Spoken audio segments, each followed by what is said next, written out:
No questions about me. Why, is something big coming up? No. I had no idea. Yeah, Aubrey's coming back, right? Yeah, exactly. That's what we're talking about. Can you talk about what she would mean to having her back, just seeing what she's going through? It means everything to have Aubrey back. She's been a part of this program for a long time now, so she knows what it's all about. She's a huge part of this team, regardless if she was playing or not. But just like to see what she's gone through and how much she's overcame and how she's handled it and how she's battled it and how she's let nothing stop her and get in her way of being who she wants to be as a player and as a person as well. It means everything to see her have this opportunity and get back to what she loves doing.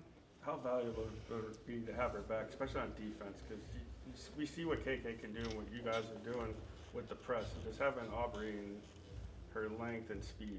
Yeah, even before her injury when she was playing last year, the years before, she changes the game entirely with her versatility and what she can do on both ends of the floor.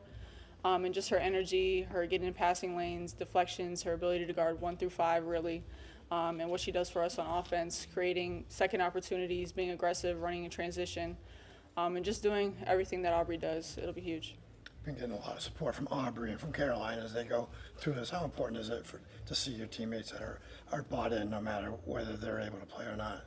Yeah, it's huge. It speaks to the program and what the coaches have built here at UConn and how everybody is important. 5 minutes, 35 minutes, 0 minutes. You're redshirting. You're playing the whole entire year. Everybody has an impact and everybody plays a role and everybody's just as important as the next one. It's not totally about you, but unrivaled tip-off today. How excited are you to play next year in that league and just to see it kick off today?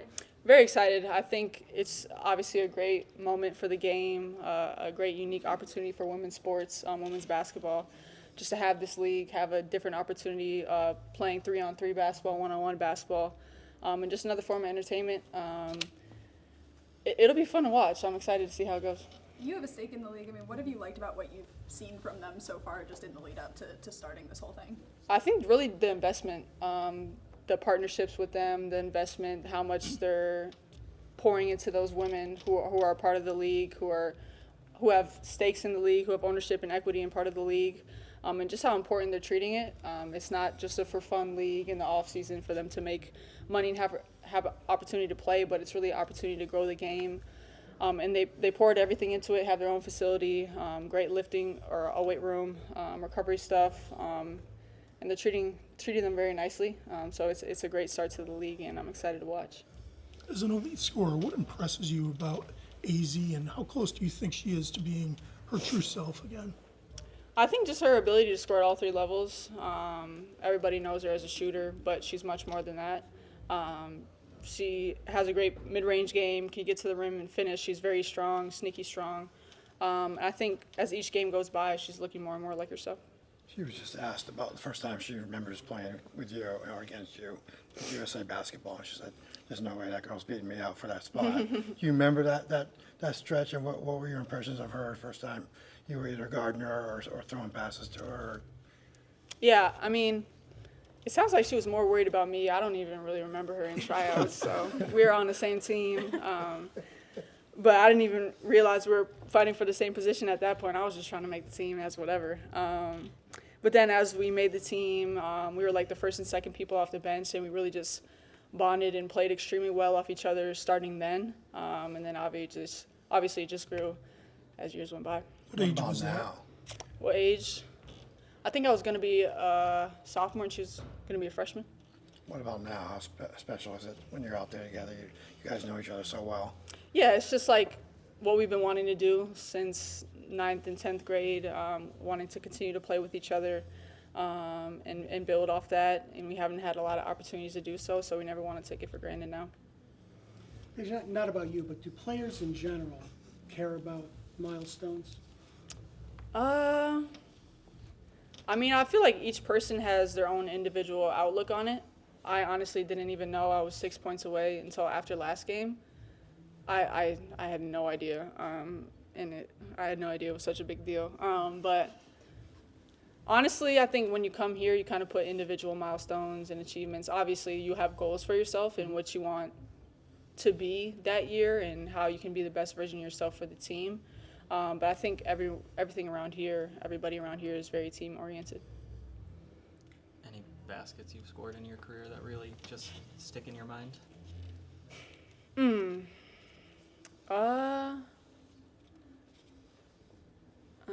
Obviously the one from my freshman year against South Carolina when Balance went back in. I knew you were gonna say Yeah, that was the one at Tennessee my freshman year. My shot was shooting like I probably was 2 for 13 at that point, and then I made the 3. The one at North Carolina this year, I enjoyed that one. I don't know, I've had some fun ones. I would Paige, say. have you ever had a true buzzer beater anywhere? I don't know. I don't think I've had I've had one to get into overtime. That was a layup way, way back in AAU. It's probably like 8th or 9th grade. I don't know about a true buzzer beater. That would be cool. So what would you want your 2,000th point to be? What type of a shot would be the quintessential shot that you'd like it to be? You know? I feel like a free throw would be pretty ironic because I don't get many of those. That's what AD said. That's exactly what it is. But more like end of the first quarter buzzer beater would be cool. Did you come here wanting to be the best player in UConn history? I mean, is that kind of the way you need to approach when you come here? Yeah, I think definitely just wanting to be the best is the mindset I've always had, and a lot of people who come through these doors have. But that comes with winning championships. You have Stewie, who's won 4, Dee, Sue, Maya, who've won plenty, and many more who've won a lot. So in order to be the best here, you really have to win a national championship. And so that's always the goal, coming here and just wanting to be the best. When you finish a game, do you remember the shots you made or the shots you didn't make? Definitely the ones I didn't make. Yeah, I have a pretty good memory on those. Paige, you mentioned getting to the free throw line. And I know you're trying to. We see that in games. But do you have to kind of walk that line where, yes, you try to force contact, but yet at the same time you're still trying to produce points? And maybe you're so doggone efficient, though. You're not going to take a bad shot, but you're trying to force contact. That fine line where whether it goes in or not affects your game. I don't know if I'm getting the point across. There's times when I'll be able to shoot before the contact occurs, and I like those shots because I feel open, and every time I feel open, I feel like I'm able to hit that shot. But then there's times where I have to create the contact in order for me to get my shot off. So knowing the balance between when should I create the contact and when should I just pull up or not over-penetrate and just take an easier shot. And that also depends on who's guarding me. Again, like the best way to get the best player on the other team out of the game is get them in foul trouble, so that's always something you keep in mind as well. But definitely a balance between both. Contrary to what you said about needing to win a championship to become the best, Coach was making the argument earlier that, you know what, you've played well enough to be on that Mount Rushmore regardless of championships. Are you pleased with the way you've played? Not necessarily not having a title, but are you pleased with how you've developed here? Yeah, I think I've gotten much better as a player here, and it's not just who I am on the basketball court, but as a person and as a leader as well. And I've given everything. I just have such a sense of gratitude and pride wearing the UConn uniform and how blessed I am to be here. And I never want to take it for granted, and that comes with every game, leaving everything out on the floor and leaving nothing up to chance, and just enjoying it and having fun. What do you feel like was your biggest takeaway last year from playing out of position and not necessarily in that guard role? I think physicality is one that I took away. Obviously being in more of a power forward position, having to guard in the paint, rebound, box out, and just be aggressive on both sides of the floor. I think I can do a better job of crashing the glass on both sides of the board. So I'll probably say that.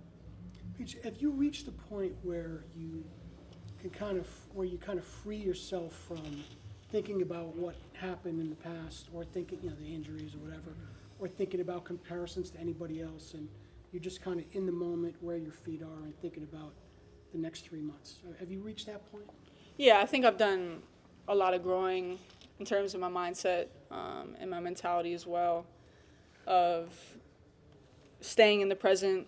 No past game, no past missed shot, no past turnover affects what I'm doing right now. It only affects you if you let it affect you. And then not looking too far forward into the future and just trying to capture every single day as it is and be the best version of yourself every single day and conquer each day being the best. You can't continue to grow for the future if you don't grow right now. And so definitely I think there's a balance of staying anxious, wanting to get better for the future, but also staying present in the moment and capturing that as well. Coach talks about how much your offense as a team can change when there's movement and when there isn't movement, when the ball is moving, the players are moving. Why does that happen out on the court where you get stagnant all of a sudden? Because you guys are all so talented and like to play that unselfish basketball.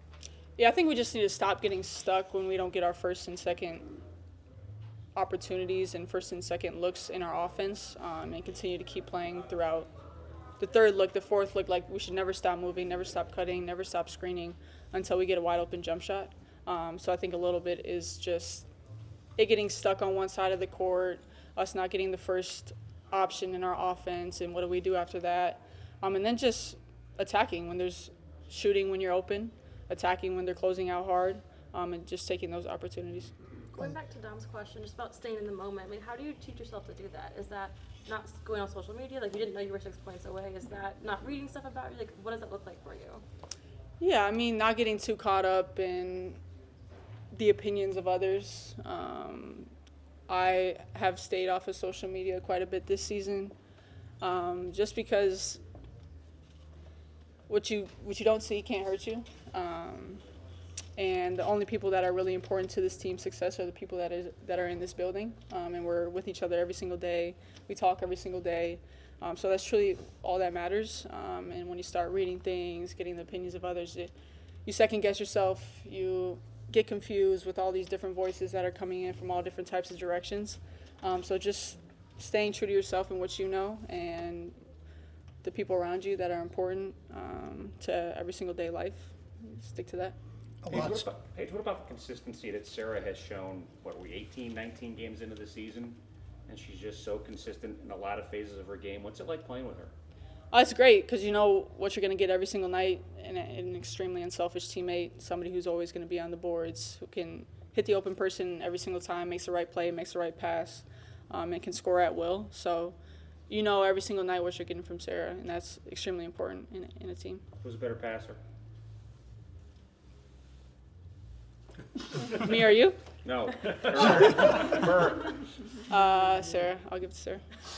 A lot's changed since you came here with the NIL. What are your thoughts on the future for the next Paige Bueckers with all the opportunities that are here with the 3-on-3 stuff with the NIL? You feeling pretty good about where things are for women athletes? Yeah, I think the direction of women's basketball, women's sports in general is heading in a great way. And I think we can continue to build on it, continue to, as athletes, just take advantage of these opportunities, but also not get carried away and still be a college student, still go to classes, still enjoy hanging out with your friends, still enjoy being a college kid, but also start building for your professional life, your outside of college life, and build wealth and build opportunities, relationships, partnerships. I think it's a great balance to have both. I think, yeah, we're heading in the right direction. Has it been eye-opening, everything that's happened since you got here with the stuff outside the basketball? Yeah, I mean, NIL happened extremely fast, and it went from 0 to 100, nothing, you couldn't do anything, and then you could do almost everything. And so definitely happened fast, but having the right people around you and having the right priorities is important. You've been so humble and consistent about not caring about individual awards and feats, but you could become the fastest player ever in UConn history to 2,000. Doesn't that kind of register with you, make you feel something about yourself? Yeah, that was kind of crazy to hear, but then, like, I'm talking to Coach yesterday, and Maya's got 3,000, so it's like you look everywhere around and they'll humble you yourself. So obviously I'm grateful, extremely blessed, and it's kind of surreal to think about all the people that have passed through here and my journey and how I've came to be where I am, and I guess that's a pretty cool feat, yeah, I would say. What got to did get it- there first. What did it mean to you to see Clint Capella wearing your shoe? Yeah, it was really cool. I saw it on Instagram the other day. Very cool. I thought it was very nice of him to do that. I hope he liked them. That's it. And speaking of that, you're wearing Sabrina's shoe now. How, like, compared to her, like you guys, you know, she's another star college basketball player now, NBA champion. Yeah, her shoes are very comfortable as well. I like her shoes. Was Meyer your favorite player growing up watching the Lynx? Yeah, I would definitely say Maya was. She was who I wanted to be like, and who I saw growing up, and whose shoes I wanted to fill. And just the way she played, it was amazing to watch. And I really enjoyed it as a kid. Is 2000 something you'll celebrate at all, or is it just kind of another day, another game? No, honestly, just want to win for sure. Anything else? Thanks, Paige. All right, you. thank you guys. Thank you, Anna. Thank you.